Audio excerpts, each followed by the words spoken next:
morning, good morning. It's Thursday. Today we have kind of a crazy day, but also a super exciting one. Megan and Selena are coming. Valentina's here. We're doing glam because today we are speaking at Miami Dade College. Full house of professionals, students, alumni of the school from various industries to learn and understand more on how to succeed in the creator economy, especially as you're a business owner, and how to promote yourself and put yourself out there, because social media and content creation is no longer a space for just girls that are into fashion and beauty. It's a space for every person that wants to promote themselves, their services, their teaching courses, anything at all. It's a space for them to do it because this is the new way of marketing, funnels, and we're no longer relying on Google ads, which are still, there's a place for it, Facebook ads. You need a person now behind the company, behind the service, behind the brand. So we are diving into that. Whatever profession you're into, this will be a very beneficial education and a component of your education. So we're starting with Miami Dade College, and I am manifesting creator method being part of the curriculum in every traditional establishment, because some of them have them, but they are taught by people that haven't actually done it. So I am getting ready, and we're going to have an amazing day. I'm really pumped. I'm looking for my saffron. Right? It's my favorite. Here. Gonna get warm feelings. That's what it's called. Valeria, you've been holding on to this date He needs more dogs. since I got to you in the kitchen. What's your plan with it? Okay, what's my plan with the day? Yeah, you've been. But we also have literally 2 hours until we go. Okay. So don't the worry date about is it. being saved for Save the day. when the time is right.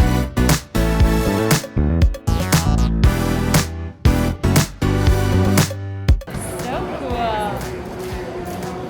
So nice. I really need to learn how to express emotion.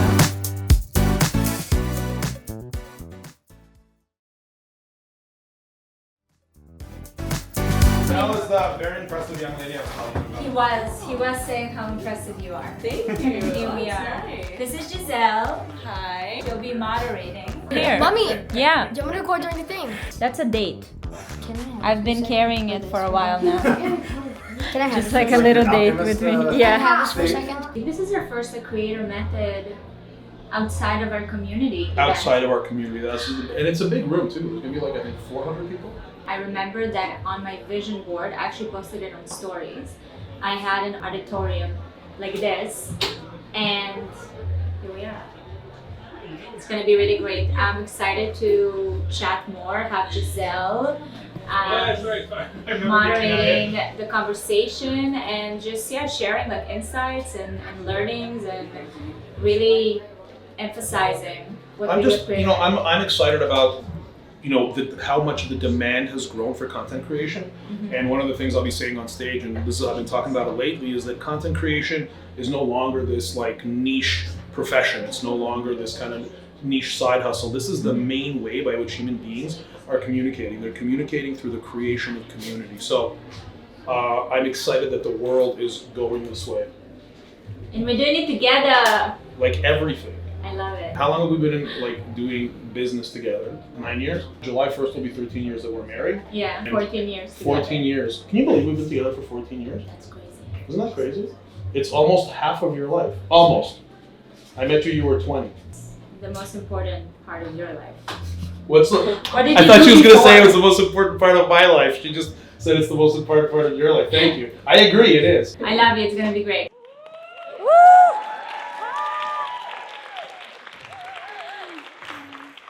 So good. Our kids are here.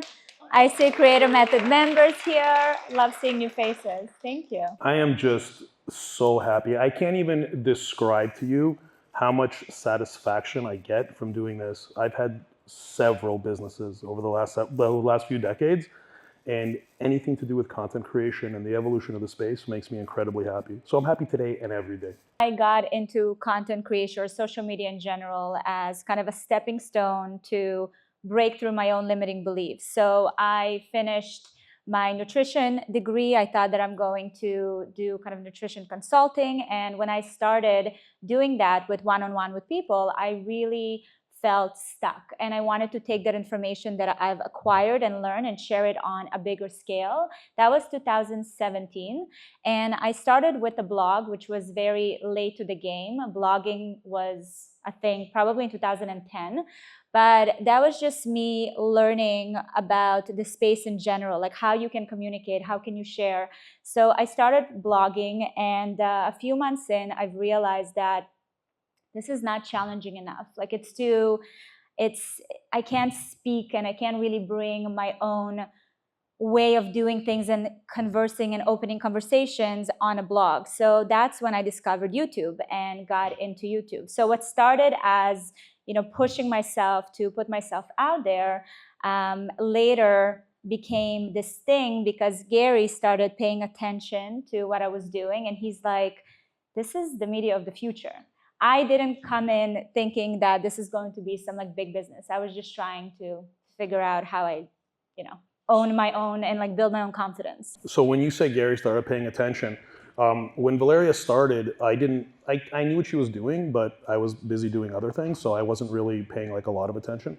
And one day, and I've told this story several times, one day a wire hit our bank account for $10,000 back in 2017. And I didn't know where it came from. Like, it's a transaction that I noticed the transaction. So I went to our bankers and I'm trying to track down where it came from, and I didn't understand. And I kind of, in passing said to Valeria, yeah, this $10,000 came in and I don't know where it's from. And she said, the hair thing? They go, yeah. She said that was this probiotic company that paid me to feature their product in my content. And I said, what are you doing? What are you working on? Let me see it. And so she showed it to me, and I've been in online media one way or another for quite some time, and I said, wow, this is real media. Like, when I looked at the metrics behind the media, I said, this is very real, and this is where the world is going. And I asked her, could I be your business partner to develop this? And she, luckily for me, and for millions of people, she said yes. Aw, that's incredible to hear. And would you say that was that moment where you found out oh, we made it? Or if so, what was that moment where you realized, wait, we actually made it and we're innovating in this space?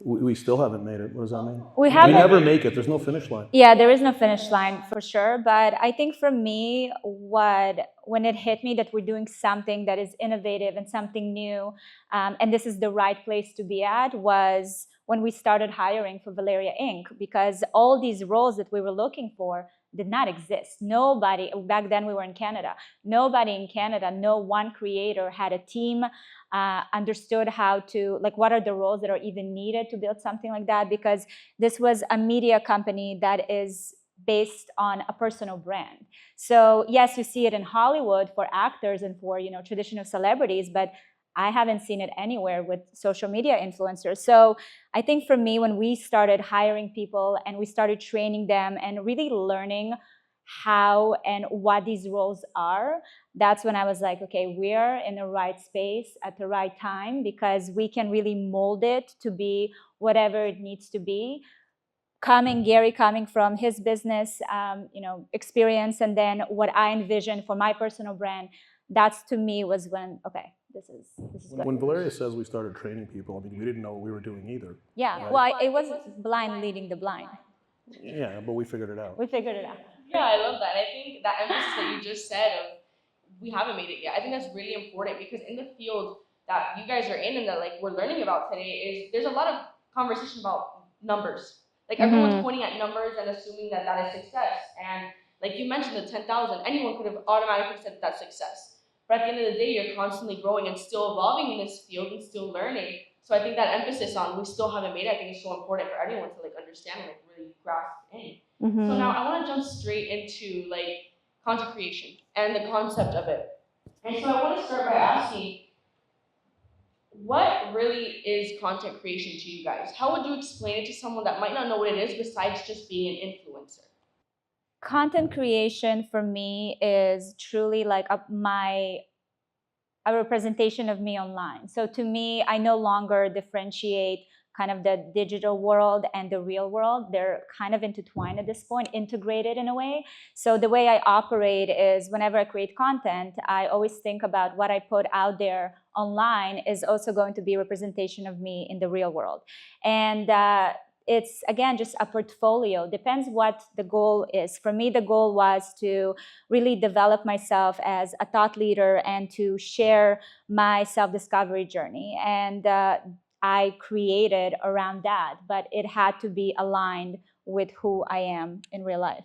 So content creation, Giselle, when you ask the question, like what is content creation? Yeah. Content creation and, call it influencing used to be this way by which, people would have a side hustle, or, some people were fortunate enough to make it like their full-time career, assuming they had enough scale. Content creation is no longer this kind of niche side hustle or, a career, like a standalone career. Content creation is the fundamental and mainstream way by which human beings are communicating with each other. People, the skill that's required to build community around you, look, in the old days, kind of like pre-internet, I don't think too many people are here from the pre-internet days. We've all been influencers. So back in the day when you would be building out your, whatever it is, if you're a doctor or a lawyer or any kind of profession, you would build a community around you. It's your networking, and you were influencing those people.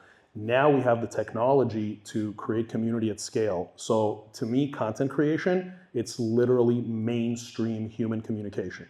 Mm-hmm. I love that. I totally agree. And now with that being said, like you just mentioned lawyers, you mentioned doctors. Should they also invest in content creation? Like what are your thought processes on that? So yes, because if they don't, someone else is going to do it, and they're going to push them out. We have at our first Creator Method live event that we had back in June, one of the members came and introduced herself to me, and she said, "Hi, my name is Dr. Barry Fairchild." And I was like, "Dr. Barry Fairchild?" She said, "Yes." And she said, I find that the majority of my new patients come from my Instagram.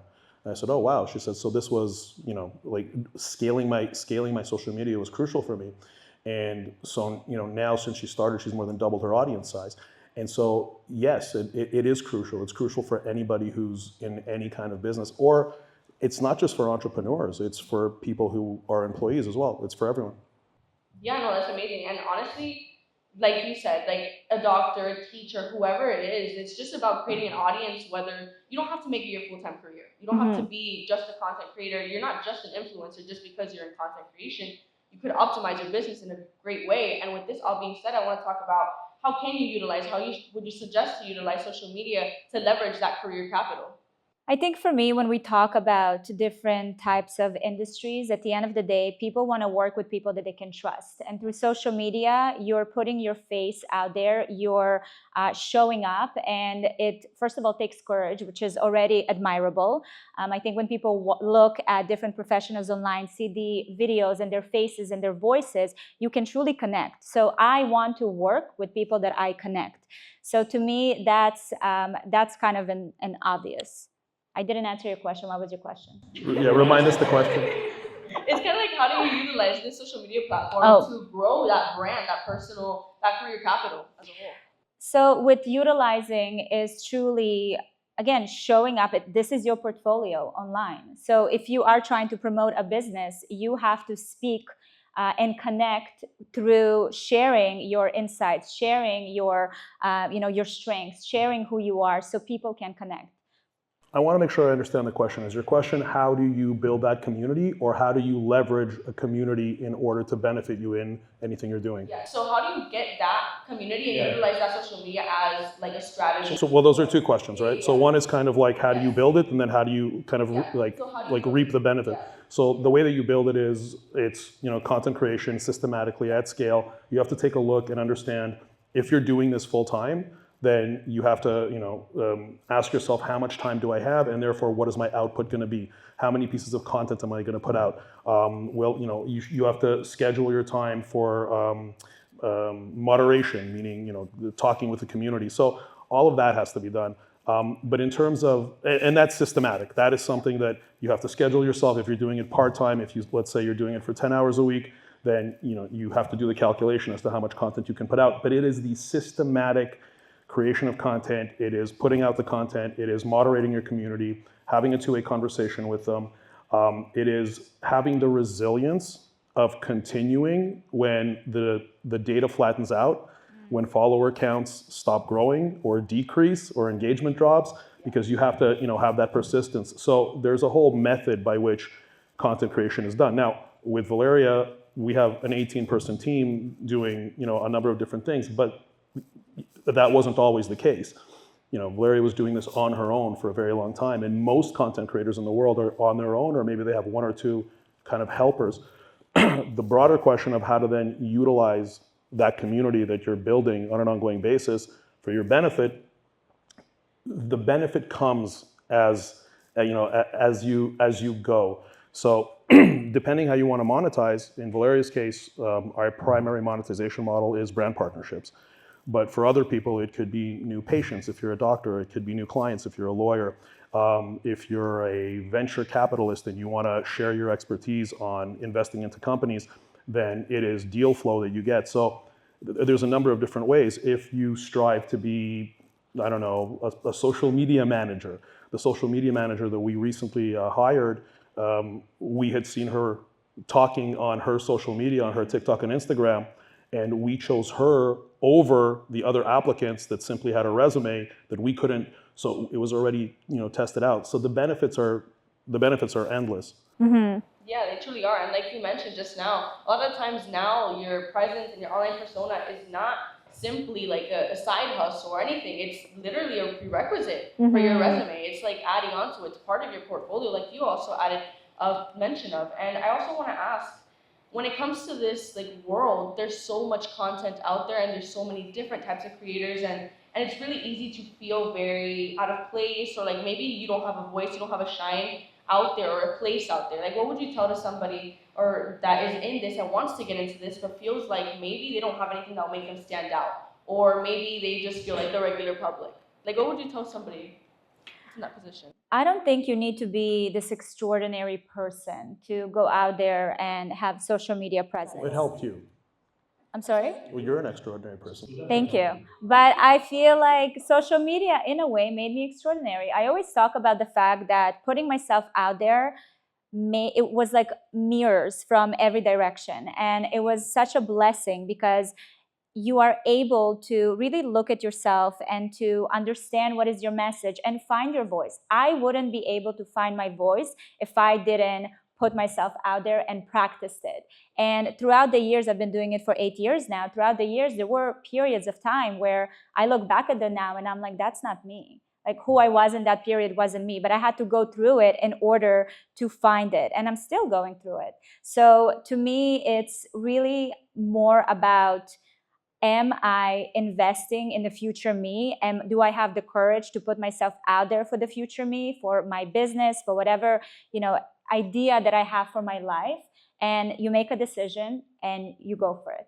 So first of all, we have members of our team here. I'd like a meme created that said, quote, Valeria Lipovetsky, social media made me extraordinary, because that's actually the case. And the evolution we have as human beings when we've been doing this over long periods of time is truly extraordinary. When you asked, Giselle, when you asked the question about what if you don't have or your perception is that you don't have talent or you don't have, the human race, we are built and wired to communicate. We are born with communication skills. From early on, children learn how to communicate, how to build community around them from very early ages in schools. So we all know how to communicate. The question is what level of communication do you have? How good is your communication skills?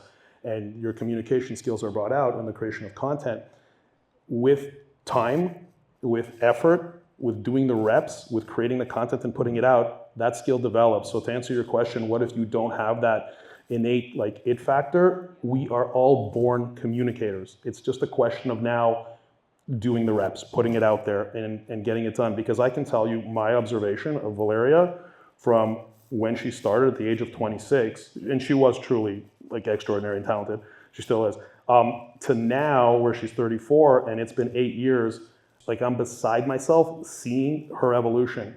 And When I see other creators, people that I've been following for years, and you guys see it too, there's probably creators that you've been following for a long time. Think back to when you first started following them, when you discovered them, and if it's been 5 or 6 or 7 years, look at them now. So here's the thing, that could have been you if you were also doing it for 6, 7 years. Yeah, and also when it comes to that being yourself and putting yourself out there, how do you really maintain that authenticity without getting so caught up within this world or overwhelmed? I mean, I think it depends on why you are on social media. If it's to promote a business, promote your services, whatever that is, you move about the strategy in a different way. You obviously want to have specific boundaries. There's things that you don't need to share because you want to amplify what is that you're trying to put out there, and kind of make it into a funnel for your business or whatever you're selling or providing. For me, in terms of authenticity, I don't know if there's any other way, because I looked at it as something that I want to do for a very long time, and I didn't want to play a role. Now, with the years, I built boundaries around it. There's certain things that I used to share that I don't share anymore. There are things that I used to be comfortable, I'm not comfortable speaking on anymore. So I'm very aware, and things are changing. What you're doing right now doesn't mean that that's how you're going to speak and what you're going to share for the rest of your journey. Things are constantly shifting. Authenticity is truly just showing up and talking your truth, speaking your truth, and connecting with people based on that, because that is community. You can't show up as someone else and build something because you're going to feel like a fraud. So that is authenticity. I think that's very, very powerful, and I agree. I think authenticity is like the most important thing, because you could get all these numbers, you could get this success per se, but you're gonna lose sight of yourself. And then who are you? Like, you're losing that brand over time if you don't even know how to show yourself for who you are. And now with this conversation, I think it's very important to touch on that concept of success a little bit deeper, but in the concept of virality and longevity. You mentioned a lot just now, like that longevity of like, maybe you look at your influencer right now, and do you see them in 10 years being as successful or as reputable? Can you talk to me about your opinions on that concept of? Yeah, so I'm a big believer, and Valeria and I are big believers in building value and building personal brand over long periods of time versus always trying to go viral. There are people who, and you guys see this on social media all the time, a lot of it is on TikTok, but some of it's on Instagram too, is people are trying to go viral, excuse me, at all costs. People are trying to do I call it hooks and hacks, right? And so short-term virality, you can get scale relatively quickly, but most of the time, it doesn't result in longevity. Whereas if you are patient and you are building a personal brand over long periods of time through consistent effort, even during, as I mentioned, times when the data flattens out, you're building something of true value that's far more sustainable. And I have experience on both sides of this, because I had a viral news website, that had 200 million sessions every single month. I currently have a YouTube channel with 4.6 million followers that it was doing great. And if you saw the curve on the revenues where it was monetized through through the platform, through AdSense, it was going up, up, up, up, up. And then eventually people just lost interest in it because you're not building a brand. So building for virality versus building a brand, those are two different things. And I'm just much more into creating long-term value through a personal brand, because what Valeria has now and what I want for everybody who is going to be a content creator, regardless of what they do, is I want them to have something that has value 5 years from now, 10 years from now. When I contemplate Valeria's career, and now when we contemplate it together, we're thinking of like 45-year-old Valeria, we're thinking of 50-year-old Valeria, and what that looks like. No, yeah, at the end of the day, anyone could come up with a viral video. Anyone could follow a trend, but it's, at the end of the day, someone's going to remember you. In any situation, if a brand is going to say, oh, Valeria, she's the perfect candidate for this. And that's what differentiates you from every other creator, since there's such diversity within the field. Brands are getting smarter too, right? Brands used to just jump on whoever goes viral. So as soon as somebody like ticks up and they have a couple of million followers, brands are running to them. Now brands are getting smarter. Now brands are looking at creators and asking themselves, okay, how many posts do they have? How frequently do they post? How long have they been doing this? Let's go back to the oldest piece of content. Is the creator engaging with the audience? Are they responding to comments? But also alignment, right? Like the brands have spent so much money throughout decades to build their own brand. They want to align with a personality that has the same values. It represents their values. And that is the same with other people that follow that creator. People want to follow someone that represents their values, that they can learn from someone, from, inspire. So to me, the virality, I mean, there's definitely a way to bring in virality into building a legacy brand, but you can't build based on that solely. I think that when it comes to virality, because it's important that we talk about this, I call viral pieces of content that we specifically engineer for high amounts of views, I call that top of funnel content. And what I mean by top of funnel content is that may be something that will get people to discover your personal brand. So in the case of Valeria, it's short form comedic content, which is a certain percentage of the content that she produces, which is short form comedic, which you guys know are like the funny TikTok trends and whatnot, right? And so Valeria will do that. That'll get people to discover her. But then they'll see this enormous body of work with kind of far more, content that has just far more depth. So there's a place for it, but if you go just everything is engineered for virality, you're not going to be able to build a personal brand. Yeah, of course. It's about finding the content and then what will make you stay. What will give you that value to really say, oh, I like this person, I'm gonna actually follow them and keep up with their life. Yeah, for sure. And I think something very important that we talked about a lot, also in our coffee chats, was there's so many different platforms. There's YouTube, there's TikTok, there's X, there's so many. And so when it comes to platforms, what do you think is a platform that, or how do you tell somebody which platform would be best for them? And also to add to that, can you guys tell me which one would you say is like your favorite style of content and platform? My favorite platform, it bounces between Instagram or TikTok, but I'm such a classic millennial. I mean, Instagram has been my place where I build a lot of my following from. So I love Instagram, but TikTok is a great place for discoveries. We champion the idea of you create content, you put it kind of everywhere. And then naturally, as you continue to create content, you also see which platform you feel more comfortable, that inspires you more, and you really hone into that. But distributing the content on all platforms is always a great idea because you can get different audiences to weigh in. You can see what sticks, what doesn't, and again, it changes, right? So I was really into TikTok during COVID, and now I'm back loving Instagram. Now I'm really excited about long form again, so I'm going back to YouTube. So having all these different buckets is really exciting. Speaking of different buckets, we just went through this one day of having no TikTok and the world felt like it's crashing down. So trust me, as a creator, knowing that I didn't put all my eggs in one basket was really a huge relief. Because you want to make sure that you have what to lean on in case something like that happens. When it comes to multi-platform strategies, we have to be realistic, right? If you're a creator with, just you're on your own or you have a little bit of help, you quite frankly don't have the bandwidth to create unique content for each platform that's native to each platform. Things have kind of melded into one right now. I feel that, when it comes to the TikTokification of the internet, where TikTok came up with the full screen video for mobile, and then, Instagram followed suit with Reels, YouTube came up with Shorts, it's all kind of one right now. So yeah, you can create content that's just for TikTok. It's still the same format. It's still the same scroll. You can do it for Shorts.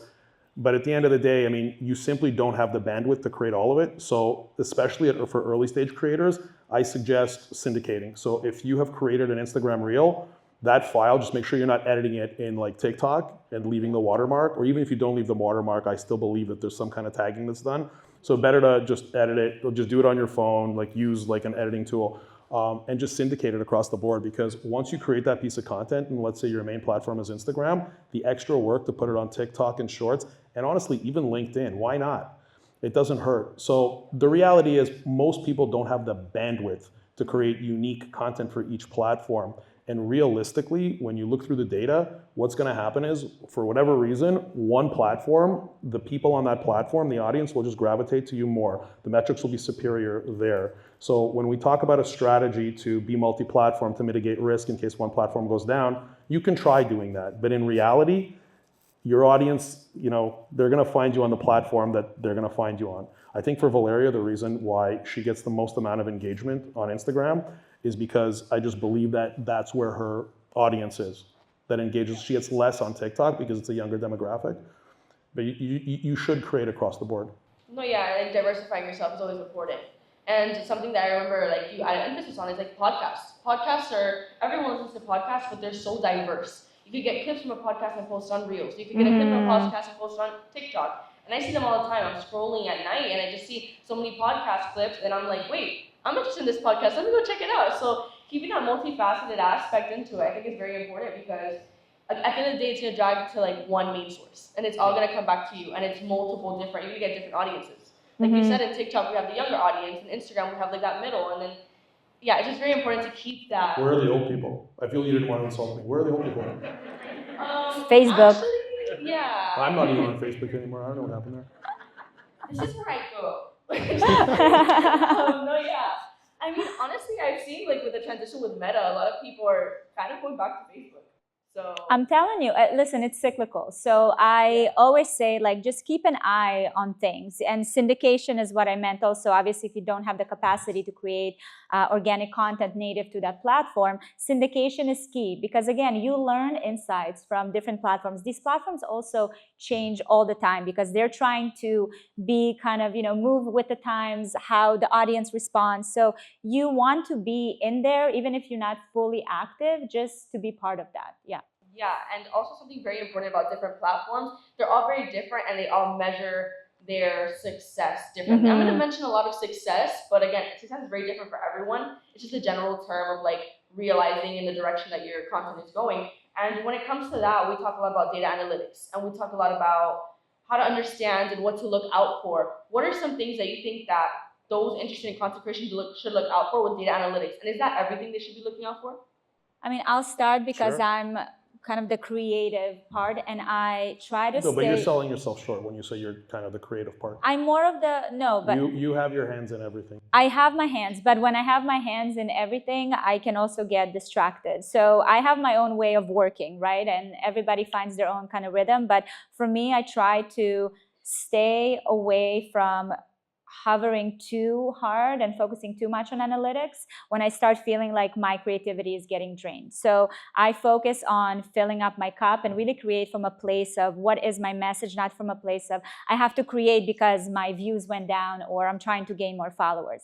I don't think that that's the road for burnout, if I'm being honest. So I really focus on how do I bring a message or storytell in a way that engages people. That's my measure of success, and that's what I focus on. Gary has other I think data can be your point of view. your, like, it could be kind of like not your best friend, but like a good friend, or it could be your worst enemy. It'll never be your best friend.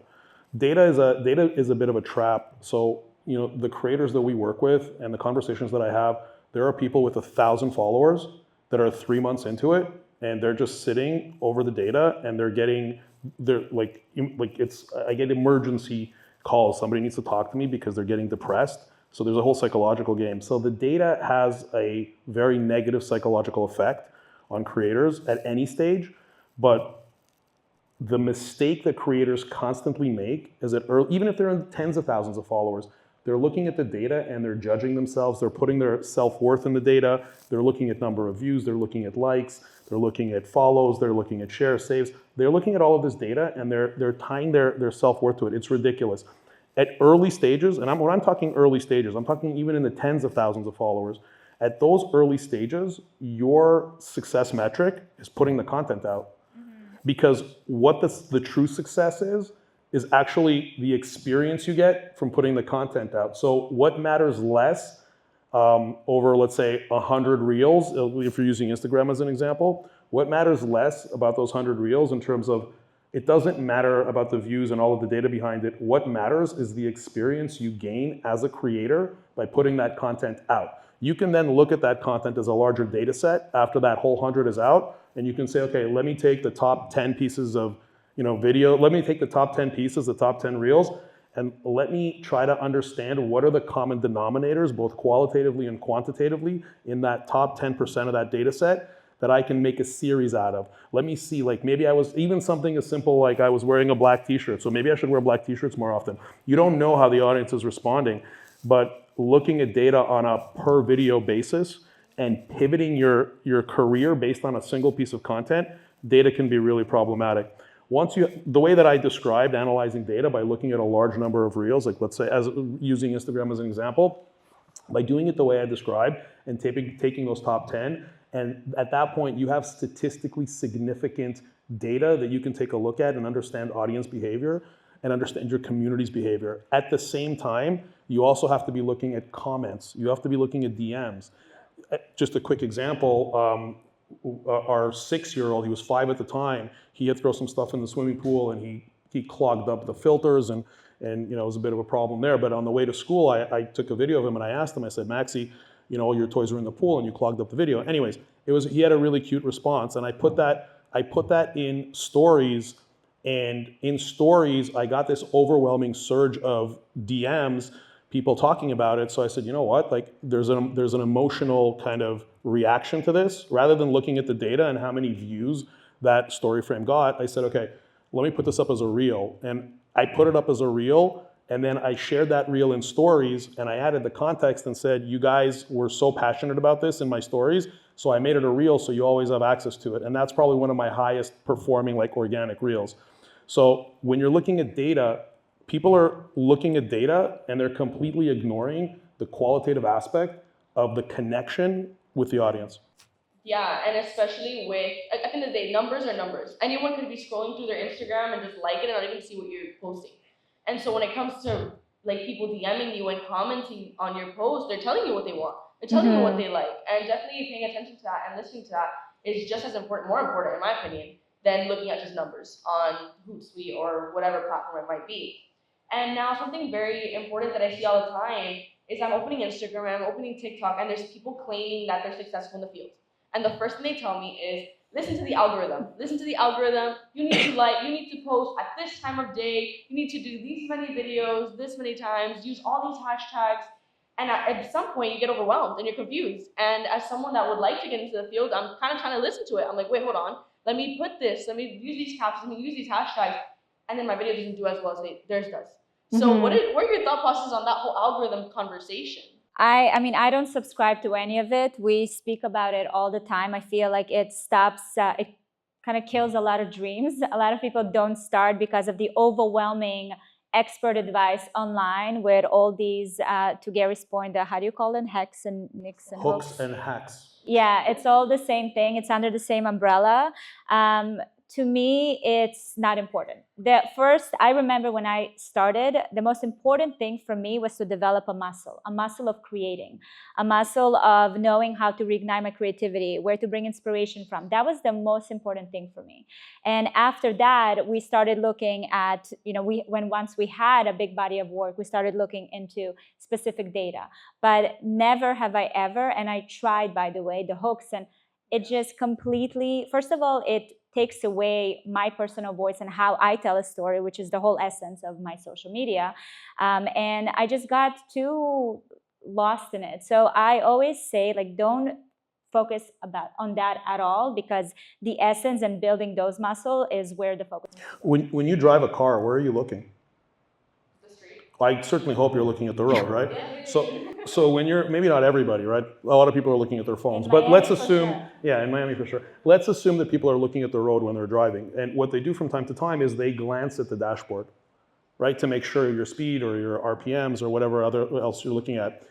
But in content creation, for whatever reason, people aren't looking at the road, they're just looking at the dashboard the whole time. And they're wondering why they keep running into things and crashing and things aren't performing, because they're not looking at the right thing. The data is something that you should glance at to help you guide you on your way, to make sure, like, to make little course corrections along the way, but it shouldn't be everything. And that's the point. The thing with the algorithm, everyone's so caught up with this, and it's wrong. It's like, honestly, like, well, my kids are here, I can't swear, but no, I won't.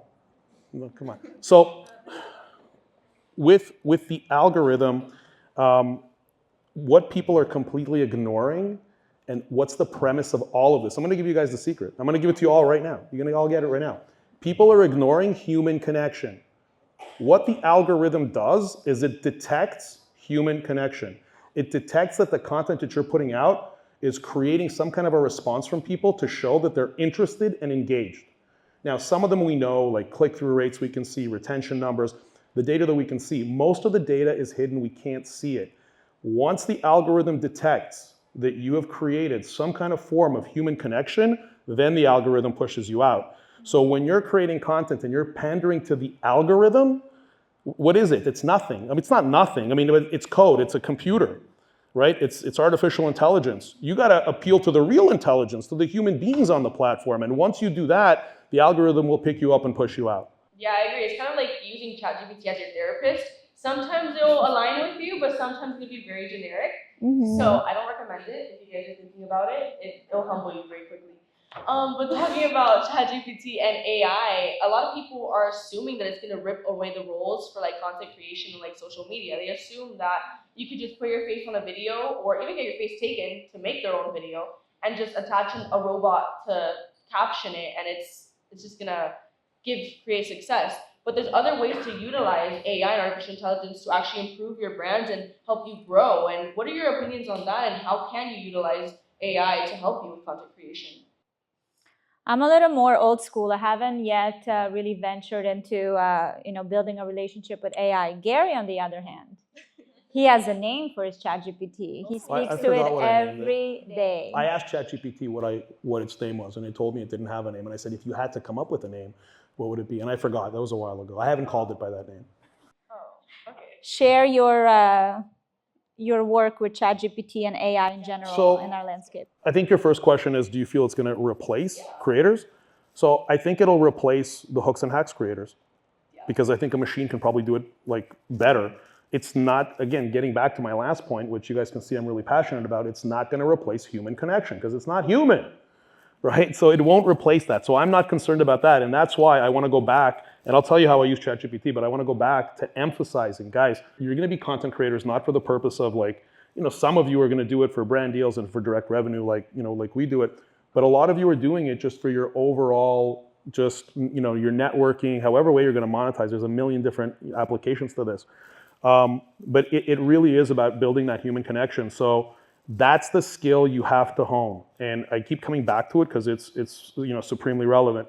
When it comes to AI, AI is like a tool. It's like the difference at this point, what I found, it's like trying to hammer a nail into a wall with your hand versus with a hammer, right? And I find that using AI and putting in prompts, and I don't even like calling it prompts. These are conversations. You have conversations. The AI learns kind of who you are, learns your voice, and it's such an effective tool. And what it does is once you have a conversation, and as a result of that conversation, it'll give you an output, let's say in written format, that you then do your own human edit. So you're doing it way faster, and then the quality is better. But it's still you, and you're simply using it as a tool. So I don't believe it's going to replace creators.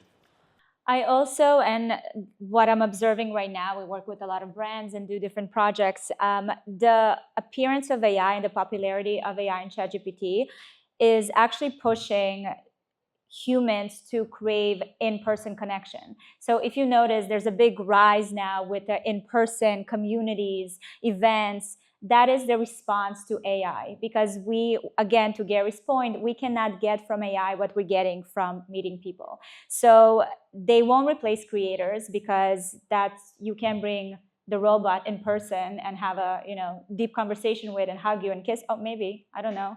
It will go there. There's movies about it. But to create that community and connection, you need a human. So I think it may be creators and how they bring communities together will look different. It will change, but it's not going to go away. Yeah, no, I agree. 100% agree. I think it could be utilized to amplify your path and your platform, whatever platform you focus on, but it will not replace it. There's nothing like a laugh and a joke made from a human than from ChatGPT. They're going to just ask you why the chicken crossed the road. One of the things that we talk about often, with creators is something as simple as like when the camera's on and you're doing a monologue, look at the camera. Like look into the eyes of the people that you're trying to appeal to. And again, I keep going back and I'm being like, I apologize for being so like repetitive, but again, people are like thinking algorithm instead of connection.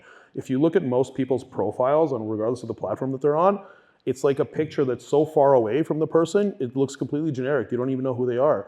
So I'm always telling creators, can you just get professional headshots made?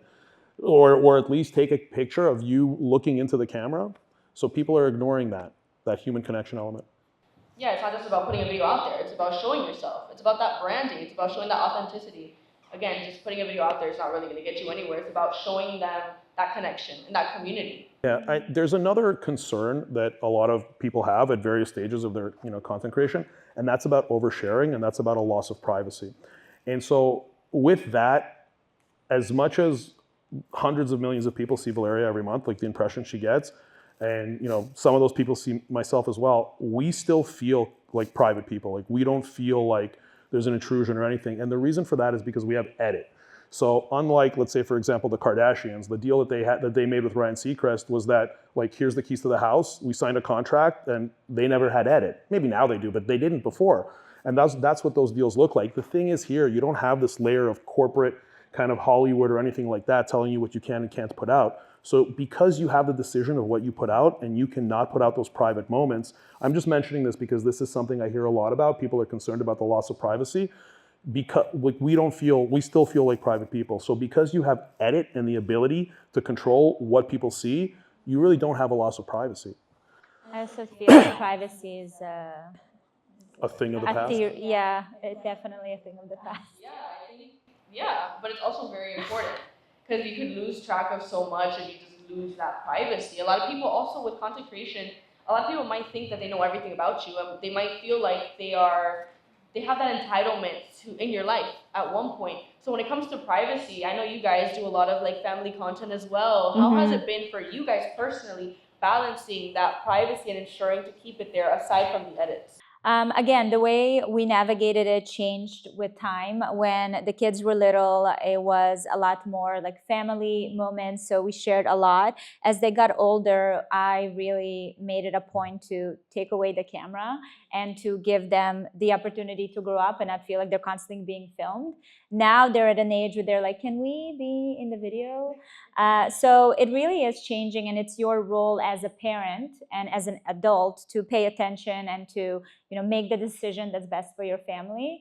But there are so many great families out there, like the bucket list family. They're amazing content. The kids are out there.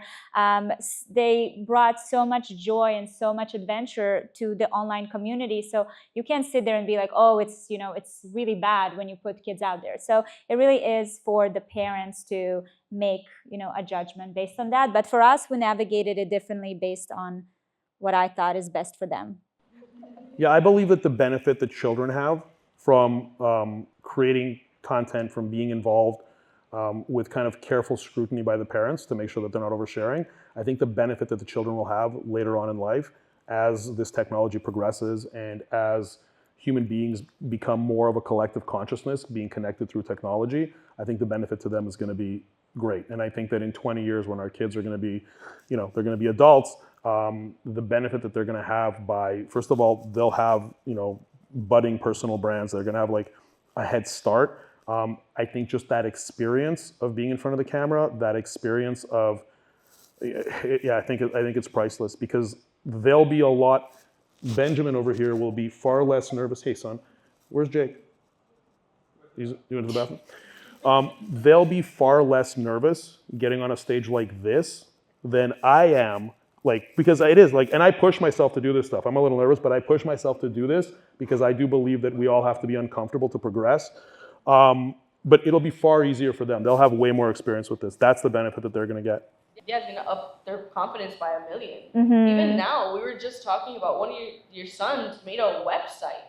At his age, I think that's so impressive. And I don't think at my age, if you told me to make a website, I'll probably look at you funny. He made a website he's 11. He made a website for his business. Incredible. And this is kind of like the things that people don't show a lot in social media. They kind of just show the negative sides and they kind of try to safeguard you and your world. But there's so many benefits that come from this if you protect yourself and if you take those guidelines. I think people need to kind of mind their own business, right? If you want to be a content creator and you want to put content out there, you're going to get a lot of naysayers. If you put your kids out there, people are going to, hey Jake, people are going to criticize you for putting your kids out there. You got to do what's right for you. There's this whole topic of haters, and that's a whole other topic that comes up a lot. How do you deal with that, scrutiny? That's a whole other topic, but that's something that people have to deal with, yeah. Yes, so talking about, let's just jump a little bit into that topic of hating and and a lot of public opinion, you're gonna put yourself out there. So everyone's going to see every little detail, even something that you didn't notice about yourself. Only what you put out there, right? Only what you put out there, of course. And with that, like, how do you deal with that and still allow yourself to be confident and motivated and feel like you could give them the best when you're getting such hate and such criticism? I mean, putting yourself out there, stepping out of the house, you're putting yourself out there. Going to a party, talking to strangers, you're putting yourself out there. This is just on a mass scale. For me, one of the things that I love so much about social media is that it did put me out there. It did make me feel uncomfortable. And I did share moments that I thought there's nothing to judge here, but you're putting yourself in front of strangers. They're going to find something. I actually learned the most about myself from those people, from the people that paid attention or pointed something out that I never thought is an issue. And I dealt with a lot of things that I didn't know were issues because of that. So I love it. I think that it develops your self-awareness. It develops your judgment skills. You are able to look at people and what they say and really understand where it's coming from. So I became a way better human as a whole because of those, quote, haters. I believe anecdotally, without looking at kind of any kind of data, that the kind of hate and negative criticism is going down. Maybe early stage creators have a different experience, but I'm seeing it go down. I think that the novelty of hiding behind the anonymity of the internet and being able to kind of talk badly about someone and people not know who you are, I think that novelty is kind of getting less and less. And so there's less of that. The way I look at it is if somebody wants to say something and it's truly constructive criticism and it's constructive feedback, I think that it's good to get that and it's good to use that. There are some people who are just like, they're just jerks and they just want to talk badly. So those people we just like delete and block. So there's no problem there. And I recommend everybody do that. I know that, you know, we have the First Amendment here in the United States, which is wonderful, but free speech doesn't exist in the comments, meaning you actually have the power and the ability and you are encouraged by the platforms to delete and block people who are talking badly in your comments, right? They actually don't have free speech there. So you can actually do that and you should do that. So a lot of it is being able to delete and block those comments and then put them out of your mind. And you guys have heard this a million times because this has been a topic that if someone is being negative, if someone is hating, if someone is quite frankly abusing you or attacking you, they have big problems. They really do. So feel bad for them, wish them well, you know, delete and block them and go on your way and understand that you are doing this for the greater benefit of yourself, of the greater benefit of your family, and of the greater benefit of the people to whom you are providing value. At the end of the day, it's just a reflection of themselves. It is. Correct. Mm-hmm. And there's trolls out there that want a reaction out of you. So if you go and you give them that reaction, you give them that unmotivation, you show them that you're posting less content, you're just giving them the satisfaction. And nobody wants to give anybody the satisfaction at the end of the day, unless it's positive, of course. I have never been this like non-triggered in my life. And that's due to the comments that came my way throughout the years. When I first started, that's all I was thinking. Even if I had 100 positive comments or feedback, one negative one just sent me off. But today, not only, like, I'm honestly conducting myself differently in real life because I'm not triggered. So you definitely learn how to, you know, build tough skin, develop tough skin, and it's been wonderful. It wasn't the case in the beginning. So in the beginning, it was a lot harder for both Valeria and I. But again, with the repetition, and that's why I go back to the value is in getting the content out and then dealing with kind of what happens afterwards. That's the real value. And it's very easy to get caught up in the negative comments. To Valeria's point, they could be 100 positive comments and she'll listen to that one negative and then she'll get it in her own head. Actually, just today, Valeria expressed some, not concerns, but she made some comments to me that she doesn't feel like she's on the podcasting, on the long form conversational content that she's creating. She doesn't feel like she's there yet and she still needs room to develop and she was feeling a little negative about it. So just today I took a comment where somebody said, Valeria, you're so brilliant. I love your conversation. You're so insightful and in depth. And I actually took a screenshot and sent it to her because I know she won't see it and I want to remind her of that. So that's something that I want to say to all of you who are creating content is that if you fixate on that very small percentage of, you know, people who are talking badly because they have their own problems, please do yourself a favor. Take the positive ones, screenshot them, put them in a file, and whenever you feel bad or depressed, go back, go take a look at even from years ago, the comments that you get where people are thanking you. And I also want to, just on this topic, one of the most satisfying things that I get, Valeria, she's a little less sensitive to these things. I'm just more in my feels, right?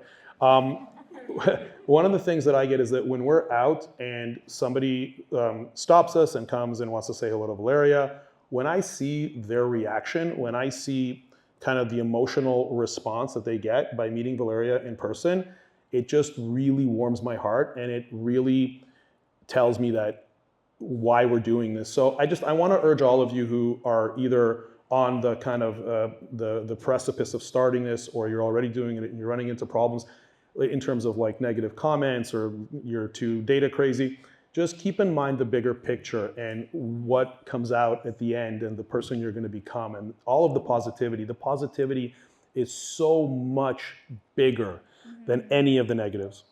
At the end of the day, you're kind of like your biggest critic. So Yeah. all you really see about yourself is a lot of times you could doubt yourself, or again, not everyone sees you like that. And I guarantee you that there's like 300 million other people that are gonna think completely the opposite. So it's really important to just keep that mentality going. And I think with content creation, one of my last questions I want to ask you guys is, it's really important to just see it as it's such an easy thing. You just record content, you just post it, you just edit it. It's really not. And there's so much that goes into it, and there's so much effort, and it requires a lot of like mental strength and just so much that goes into it. And so with all this being said, like, what is one challenge that you feel like keeps coming up with content creation? And what's the biggest advice that you could give someone going through that to go through it and use it as a strength? For me, Gary mentioned that I don't really get phased from like the compliments because I truly feel like I'm a vessel. So I don't look at my social media. I'm not putting myself out there to be adorned or, hugged or celebrated. I'm putting out there because I'm able to share certain things that change people's lives. And it's such a privilege. But for me, that's the number one thing that I care about. So when my creativity or my ability to express my message is starting to get kind of hurt, or it's becoming low, that's to me is like the biggest challenge. And it's something that obviously happens. It's cyclical. There are times when you're up, there are times when you're down. But for me, that's my challenge that comes back all the time throughout the years. For me, how I attack it, it's the way I feel the most recharged is spending time alone, is really shutting down from the constant bombardment of information that is coming at me. I think all of us need to do, even if you're not a content creator, the amount of stuff that are coming towards us every single day from our phones, from outside, from the news, everything. I shut that down, and I just really create like a quiet space for myself where I can recharge. That has been my tactic. It's been very successful. But as a content creator, that's my biggest challenge. The biggest challenge that content creators face is themselves, is getting out of their own heads. That's what it is. It's the most difficult thing. It's so hard. Like, it's so hard to do this and to do it consistently, whether you're doing it full time as your main thing, or whether you're doing it because you know you have to do it because everyone has to do it now. It's very difficult. It's difficult psychologically. It's difficult dealing with criticism, as we talked about. It's difficult scheduling it. It's difficult putting it out. It's difficult moderating the community. The psychological toll, the self-doubt that this creates, the constant ignoring the positives and ignoring all of the praise, and ignoring all of that and constantly honing in on the negative. Psychological effect of when the data is flat, meaning you're not growing every day by whatever you want to grow by, or your videos aren't getting a sufficient amount of views by your measure, that's a very difficult thing to deal with, because unlike a lot of other careers, which, let's say, for example, as a student, right, and you're going to get, let's say, a 4-year degree or diploma, you know that you have to do it consistently over time, and you're not necessarily getting that data feedback in real time to make you feel up or down. You might start trending up, like academically, using academics as an example, you might start trending down, but you're not looking at it day to day. When you are a content creator, because that data is hitting you in the face every single day, you start getting in your own head. So the biggest problem is the inability for content creators to be consistent during long periods of time of data either decline or data flattening out, or data not growing enough. That's the biggest challenge. The way to overcome that's completely psychological. That's community. That's having a support system. And not to like toot my own horn, but with Valeria, that happened, and it still happens. But Valeria had always me. She had me. She had like a partner who was like hyper invested in everything, and that helps a lot. So when you ask what the solution is that if you're doing this and you have a partner, you got to get your partner's buy-in. So the person who's your closest person, you got to get their buy-in, you got to get their support. And the other thing is, what we do, and it provide community. Yeah, I couldn't produce Gary's, so we decided to build Creator Method to provide that community. Community Yeah. is key. Look at an academic setting, right? There's a reason why this college, like think about it. You have a bunch of buildings, you have a lot of people getting together, you're taking course material, and then you make friends in college, right? You make friends, you do it together, you go through the ups, the downs together, right? But in content creation, everybody's in a silo. Yeah. And how are you expected, how is anybody expected to do any kind of business, anything? There's always a network, there's always people. But content creators, because of the independent nature and the low barrier to entry to do this, people are working by themselves at home. So the biggest problem is the mental resilience that's required. And the solution to that is community and consistency. At the end of the day, with content creation, you're all in this together. And there's so many people out there that are going through the same thing that you're going through, or just starting and want to hear from you. So that community is so important, and that networking is important. Like you mentioned in the academic stance, I could come to class every day, just go to class, leave home, not do anything, and I'm gonna get to a point where I'm gonna get burnt out, not want to be able to do anything, not get that drive, and there's gonna be no purpose in me coming here. I'm not gonna get connections, I'm not gonna get opportunities. So definitely that networking, that community aspect is not emphasized enough, and it should be emphasized, that collaboration. Yeah, I wanted to say that in most industries in the world, they grow through competitiveness, right? Like companies are motivated to better their offerings, their products or their services because their competitors are raising the bar. You guys have heard about DeepSeek, right? Where DeepSeek is this AI platform out of China that now is apparently creating AI at a fraction of the cost that OpenAI is doing. So all of the infrastructure out of it. My point is that there's always that competitive race, right? But with content creation, it grows collaboratively. So that's the difference. The difference is it grows collaboratively. It grows through good vibes. It goes through friendships. That's what's most important. I You're love laughing good at me. vibes. Yeah, I have a friend of mine who introduced me to the term good vibes. So I've been really on this He's good been vibes using tip. it a lot. I've Yeah, been hearing a using lot it of good vibes. Yeah. I love that. I haven't used that in a while, but I love it. I love it. We see this a lot also with brand deals and brand trips, especially now. They're utilizing that collaboration. They're getting creators from all types of different niches, and they're getting them together, and you're seeing that increase in their growth drastically. So I want to make a comment on that. When it comes to collaborations, I'm a big fan of collaborating with other creators, regardless if they have a higher or a lower count in terms of followers. It doesn't matter. Two benefits that compound on each other. One benefit is obviously access to each other's audience. That's really important. The other huge benefit that people don't realize, and I've seen this firsthand, is again the vibe, the good vibes that creators have when they get together. So when creators get together, they feed off of each other creatively. They have this energy, and when you combine the access to each other's audience plus that energy, the content that is produced through that good energy, it's just, that's where real growth happens. I've seen Valeria do collaborations with other creators of all sizes. The data is superior. And in addition to the data performing better because of the access to both audience and the good energy from the collaboration, the relationship that is now formed, that bond that's formed when you have created a piece of content with someone else, that's an ongoing relationship that you're going to benefit from long term. So I highly recommend people collaborate with other creators. And should you just collaborate with anybody? Or is there certain things that you should look out for when it comes to collaboration with brands, people, influencers, etc.? You need to have shared values, of course. There's certain things that are people or brands that don't speak to me or are not part of my value system. But otherwise, to collaborate with people that come from also different industries. Doesn't have to be just, if I do fashion and beauty, just fashion and beauty. But I think that just have a variety and then let those brains work together and create a fun storytelling moment, a content that connects the two. I think it's so special. And it's always, for me as a creator, very inspiring. I think from a high level, if you connect from a worldview morality perspective, if kind of those basics are in place, I think it's great to collaborate with people, to Valeria's point, who have different content types. There's a certain. I was speaking to a Hollywood producer, and he told me that one of the best topics that gains attention is the whole fish out of water concept. So creating content with somebody that's completely different background, I think is really beneficial. One of the things that I really want to urge creators to do is don't have this mentality, like you got to erase the whole elitist mentality. So if you have 100,000 followers and they only have 10,000 followers, I'm not making content with that person. That's a mistake. That's a mistake for a number of different reasons. One of the reasons is that that person with 10,000 might have 1 million down the road, and you don't want to burn that relationship. And it's just like not a nice thing to do overall. Plus, from a practical perspective, those 10,000 followers versus your 100,000 followers, you don't know who's in that 10,000 cohort. You don't know if there's, let's say if you're doing brand partnerships, you don't know if there's somebody there who's a CMO of a big company that could connect with you.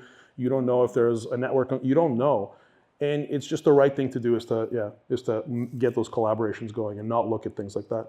Perfect. And one of the craziest or like most simplest questions that everyone always asks themselves, and I have to ask because it's just like a must, is I really like content creation. I want to get into it. How do I start? When do I start? Is there like a time? Like, can you answer that question? Yeah, you turn on the record button and you go. I love it. Yeah. I love it. Because a lot of times we just kind of sit around and we're like, I'll do it tomorrow. I'll start next week. I mean, Or when I have the right settings or the backdrop or the right equipment or the right story or something to talk about, everyone's always waiting, and then years go by and you just never took the opportunity. A lot of the content creators that I talk to who haven't even started yet, their whole thing is that I don't have a set, I don't have the wardrobe, I don't have this, I don't have that, I don't have the equipment. I've had content creators who have spent, or people who are about to start their journey, spend tens of thousands of dollars hiring production companies. You really just need to turn this thing on and turn it on yourself, and you need to rip your content. If you saw some of the early stuff Valeria did, like Valeria we were living in the suburbs of Toronto, and Valeria would go out in front of the garage door, and we had a nanny because we had our 2 little boys. They were just babies, these guys. And she would go out and she would stand in front of the garage door, and she had our nanny, because I was not home. She had our nanny take pictures of her, and she called it. I had the remote. You had but I remember I had a remote the and I would click the photos. But rain or shine, snow, doesn't matter. I was doing summer clothes and it's snow in Canada still. Like, doesn't matter. I'm She like, called gotta it. get the content. She called it the Garage Series. Yeah. She literally called it the Garage Series. Guys, you don't need anything. You don't need anything. You have everything you need. You have an iPhone. You have everything you need. Thanks, Ben. Ben's the only one clapping. Thank you. No, thank you. That's so funny. guys, like, let's give a quick round of applause for this. This is amazing. Thank you so much. Can I just say something? I love you guys. Like, I was sitting here nervous, like, no one's gonna ask questions. Look at this. Look at this. You guys are the best. I love it. So now we're gonna start with the questions, and I think we're gonna start on this side. Do you find these type of collaborations? Brands are from abroad. I don't know how to find those, and any tips on that? It depends on your demographic. So with my demographic, I have a very widespread global demographic. So I don't focus on local brands. So for me, what's important and how we vet a lot of them, obviously needs to be a brand that I like, needs to be products that I like, that I think my audience will enjoy. But international shipping, that kind of thing is important and the number one thing we pay attention to. But for me, as I'm not a local influencer, I don't really pay attention to that. But there are local influencers that do more of local businesses, go into local boutiques and things like that. So in addition to that, there are no borders to this. This is a borderless business, right? So when you put out content, your audience finds you, your tribe finds you, and that's how it works. It works very much that whatever you put out, that's what you're going to get back. So it's just borderless. You find them by putting out a bunch of content consistently, and they find you. They find that's you. the answer. They find you. I always watch Valeria's reels and stories, and you come up with such cool ideas and funny and educational. And my question is, how do you avoid burnout? I mean, scheduling is extremely important. I share a lot that when I feel really good and really inspired, I go above and beyond in order to create content, and I create a content bank, because it's inevitable that throughout the month I get points where I'm low, and the last thing I want to do is to be creative or show up in front of the camera. So when I go through that, I make sure that I use the bank that I've built up. So that's something that's been sustaining us for years. And then for me, it also really learning this place when I get to 80%, I before I get to 100 and I break down, it's like recognizing that I'm at this 80% and it's time to step back a little bit and do something that fulfills me, that re-energizes me. I pay attention to that. And whenever I don't, and I'm just like, no, I can push through, I burn out, and over again, it proves me that I need to listen to my body and my mind. Podcast. What would you recommend for someone while they catch the flow of trying to learn how to talk and ask questions, the topic going in the direction that you want it to go throughout that long form podcast? I have a podcast. I do it very intermittently. I do it because I just really enjoy it. I love it. When it comes to this, first of all, you have to do the reps, right? The more often you do it, I have a friend of mine, and he has something like 5,500 podcast episodes that he's put up, and he's actually here, and he's got like a huge audience. His name is Scott Clare. He's right here. You got to do it, and I can probably tell you that if I went back to Scott's like 10th video, it's probably nowhere near what his 5,548th video, whatever he's at right now. So look, you got to put in the reps. What I like to do is I like to use ChatGPT in the sense that like I'll go into ChatGPT and I'll in detail explain like who the guest is, who I am, what I want to cover, and then what I like to do is rather than doing like anything written out, I like to do bullet points. I ask it for bullet points. I then edit it afterwards, and I keep it on an iPad beside me, and I just glance at it, and I let the conversation flow. But ChatGPT won't replace just getting the practice in and having these conversations. It's a skill within itself, and that's something Valeria and I talk about because she still doesn't feel she's where she wants to be. There's only one solution to keep doing it. What are your top 3 pieces of advice to tell anyone in this field, entering this field, or that's already been in this field for a long time? For me, it was understanding my why. Why am I showing up? Why do I want to put myself out there? What's my message? Because I always go back to it. I have it on a piece of paper, and no matter what happens, if I'm down, if I'm up, I go back to the why. That's number 1. Number 2 is really focusing on training the muscle of consistency, because consistency is probably the number 1 indicator for success.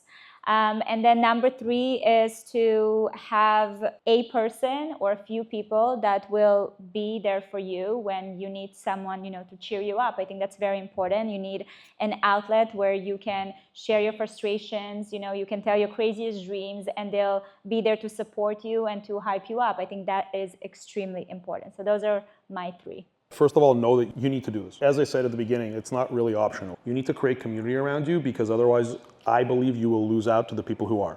Number 2, create a support system. Get your partner on board. Like Valeria says, like a group of friends. Yes, that's important. Whoever your partner is, and if you don't have a partner, that's fine. But if you have a partner, what do they do if they don't have a partner? You have to find a partner. Finding your champion is finding that individual who believes in you no matter what. Valeria had that and continues to have that with me. Guys, I'm not a sane person. Like, thank you. I'm a lunatic. Valeria was 26 years old. We have 2 little kids, and I looked at her and I said, "You are the most talented person in the world." I said, "You are the Oprah of your generation. You are going to be the biggest star in the world." Now, whether or not we're going to get to that, it doesn't matter. But I go in with that mentality. So if you can find a lunatic like me, I hope you do. For better or for worse, find that person who's your champion. Find that person, whether it's your best friend, a spouse, your parent, whoever it is, find that person.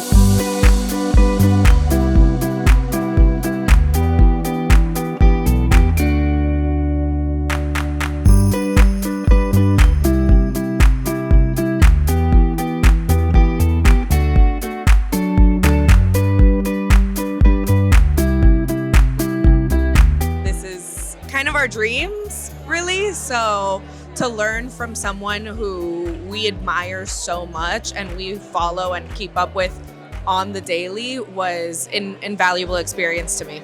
Today was honestly amazing. You really got to experience who Valeria and Gary are. I feel like they mentioned in their talk about human connection, I'm someone who thrives off human connection. I have a fashion and travel blog, so I thrive off meeting new people. Knowing that you're not alone and that we're all in this together and that we all have our each unique journey and the challenges that we face are so similar, even though we're all so different. I think people really disassociate and think that there's no connection with social media. In fact, it's the opposite. My biggest die-hard friends and fans are my social media friends. Some of them I've never even met. There's this awesome community, and then to get to meet people in real life. I call Gary, he is like Tony Robbins for creators, and such kind of events, like cheer you up, yes, your energy. It went great, you were so good. Really? Like, you're so smart. Oh, stop. Stop. It was really fun, I enjoyed it. I really love the thoughtful questions. I thought that Giselle did an absolutely incredible job. And I feel we really got to the heart of what content creators go through, especially in the early stages. So I'm very pleased. And Miami Dade College is awesome. The president of the school came by and said hello, which was great. So yeah, just love everything about today. Fly away. Imagine it popped on the palm tree. You're gonna what? Float it out the window? Yeah, absolutely not. Valeria, we can't do that. Why not? What are you talking about? Can we put the seats down? Okay, you sit in the back and hold it.